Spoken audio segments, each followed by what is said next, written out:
orang yang percaya, yang taat kepada Tuhan, atau sebaliknya, berisikan kutuk dan hukuman bagi orang yang memberontak kepada Tuhan yang dipercayainya.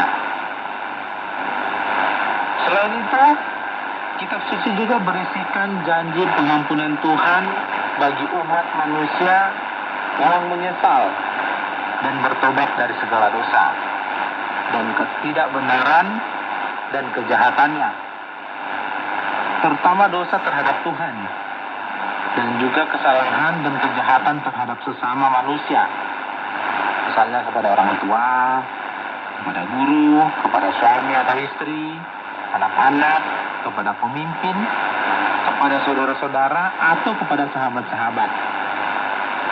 Ya, demikianlah secara sederhana dan singkat kita dapat mengerti tentang kitab suci yang dimiliki oleh umat manusia. Yang pasti kitab suci itu dipercaya sebagai buku yang sangat istimewa dan berbeda tuh dengan buku-buku apapun yang ada di dunia ini, sains, sejarah, dan lain-lain. Kitab suci adalah buku tentang Tuhan dan firman-Nya untuk umat manusia sesuai dengan iman dari kelompok-kelompok manusia yang beragam ini. Firman Tuhan yang dipercayainya itulah yang akan menuntun orang-orang percaya untuk hidup benar di hadapan Tuhan dan sesama. Oke, sahabat, pada kesempatan ini tentunya saya tidak berbicara tentang kitab suci semua kelompok umat manusia yang beragama.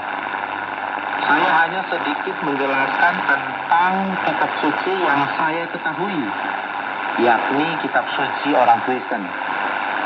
Namun, tidak secara luas dan dalam, hanya di permukaan saja, dengan penekanan pada beberapa hal saja.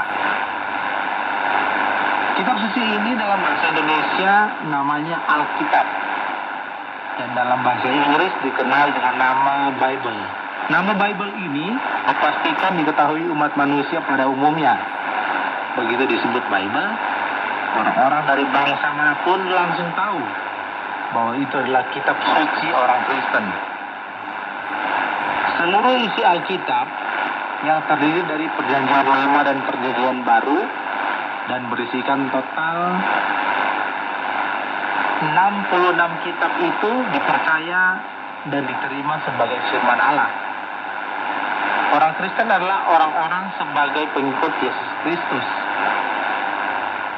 Dan Yesus Kristus adalah seorang manusia atau tokoh yang istimewa yang tidak bisa dibandingkan dengan manusia manapun yang pernah hidup di dunia ini. Dia berasal dari Allah, memiliki kuasa yang diberikan oleh Allah, dan secara teologis dia dinyatakan sebagai anak tunggal Allah. Semua orang Kristen mempercayainya sebagai manusia sekaligus sebagai Tuhan. Ya, karena memang Yesus sehakikat dengan Allah yang di dalamnya dan olehnya seluruh dunia diciptakan. Memang tidak gampang ya, bahkan tidak bisa dianalisis oleh akal manusia. Namun, ya begitulah, orang Kristen beriman kepada Tuhan yang tidak dapat dianalisis atau dipahami oleh akal manusia sehebat apapun manusia itu. Nah, kembali kepada soal Alkitab.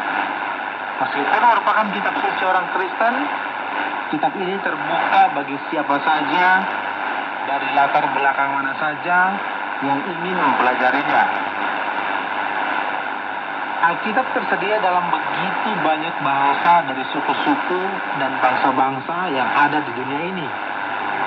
Sekali lagi, isinya adalah firman Allah, Sang Pencipta yang disediakan demi kehidupan manusia sepanjang zaman. Berita inti dan utama dalam keseluruhan isi Alkitab adalah tentang Yesus Kristus, anak tunggal Allah yang ada, tidak diciptakan, tidak berawal dan tidak berakhir. Dan kepada Dialah segala kuasa diberikan oleh Allah, Sang Bapa.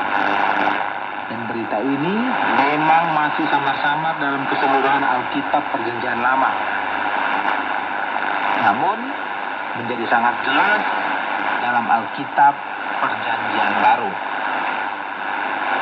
Alkitab juga menjelaskan tentang kebenaran Allah, kesucian dan kasih Allah, tentang keselamatan manusia yang berdosa, tentang penghapusan dosa dan pengampunan bagi manusia berdosa yang mau bertobat.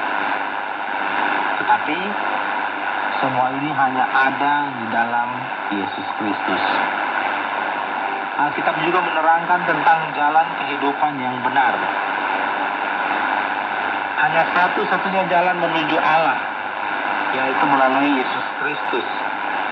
Yesus Kristus sendiri berkata, "Akulah jalan dan kebenaran dan hidup.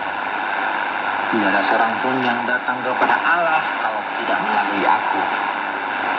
Ini bisa dibaca dalam kitab Injil Yohanes 14 ayat yang ke-6 dalam Alkitab Perjanjian Baru.